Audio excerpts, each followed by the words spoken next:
অর্জুন সিং এর বাড়িতে বোমা গুলির ঘটনার পর বিকেলে অর্জুন সিং বাড়ি থেকে বেরিয়ে মিটিং এর উদ্দেশ্যে গেলেন। যাওয়ার আগে তিনি বললেন, পুলিশ কিছুই করবে না, এটা জাস্ট লোক দেখানো, যাকে গ্রেপ্তার করা হয়েছে তাকে ছেড়ে দেবে। এর আগেও পুলিশ এরকম অনেক কিছু করেছে। আমার বাড়ির সামনে যে সিসিটিভি ক্যামেরা লাগানো আছে সেটা শুধু আমাকে নজরদারি করবার জন্য, আমার বাড়িতে কে এলো কে গেল শুধু সেটাই নজর রাখা হয়। পুলিশের 4টে গাড়ি আমার সামনে দিয়ে ঘুরবে, নাটক করবে, এটাই ওদের কাজ। এই ঘটনা ঘটিয়েছে পুলিশ। সারা বাংলার মানুষ পথে নেমেছে, পায়ের তলার মাটি সরে গেছে।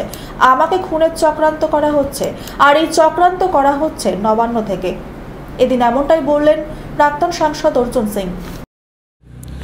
পুলিশের কোনো ভূমিকা আশা আমি করছি না। পুলিশের সামনে ঘটনাগুলো ঘটেছে, পুলিশ পুরোপুরি নাটকবাজি করবে। 4টে গাড়ি নিয়ে আসবে, কখনো ডিএসপি আসবে, কোনো ডিসিপি আসবে, কখনো কমিশনার আসবে, এসব নৌটঙ্কিবাজি হবে।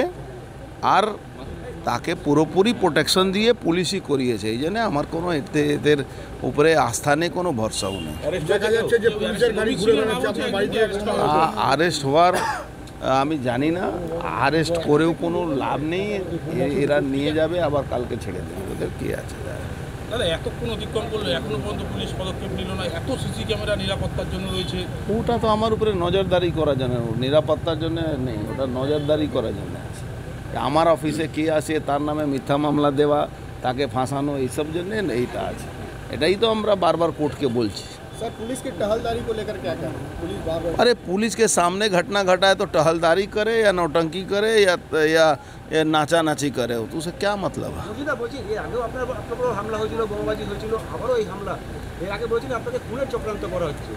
এবারও চক্রান্ত হচ্ছে। এই চক্রান্তটা একদম নবান্ন থেকে হচ্ছে, কোনো নিচে থেকে চক্রান্ত, খুন করার চক্রান্ত। একদম বিধানসভা ভোটকে কেন্দ্র করে মমতা ব্যানার্জি ভোট 26-এর ভোট শুরু করে দিয়েছেন। যেভাবে বাংলার মানুষ ওনার বিরুদ্ধে নেমেছেন, মাঠে নেমেছেন, ময়দানে নেমে লড়াই করছেন, আন্দোলন করছেন, পায়ের তলা মাটি সরে গেছে। এই জন্য এইসব বিজেপি যারা নেতৃত্ব দিচ্ছে, কর্মী আছে, তাদের সবার উপরে তৃণমূল তো বোম দিয়ে গুলি দিয়েই চলছে। তৃণমূলকে পুলিশ আর গুন্ডা বাদ দাও, তো তৃণমূলের সঙ্গে কে আছে? এই মামলাতে আমরা কোর্টে যাব এনআইএ যাওয়ার জন্য, কেন পুরো ব্যাপক বোমাবাজি হয়েছে, বোমা ইনজিওর্ড হয়েছে। আমরা এই বোমের রিসোর্সটা কি? বাংলাদেশ বর্ডার থেকে আসছে, বোমের মশলা আসছে, গাদা গাদা বোমের মশলা আসছে। এনআইএকে তো এটাই তদন্ত করা দরকার, কি এখানে বোমার মশলাগুলো আসছে কোথা থেকে।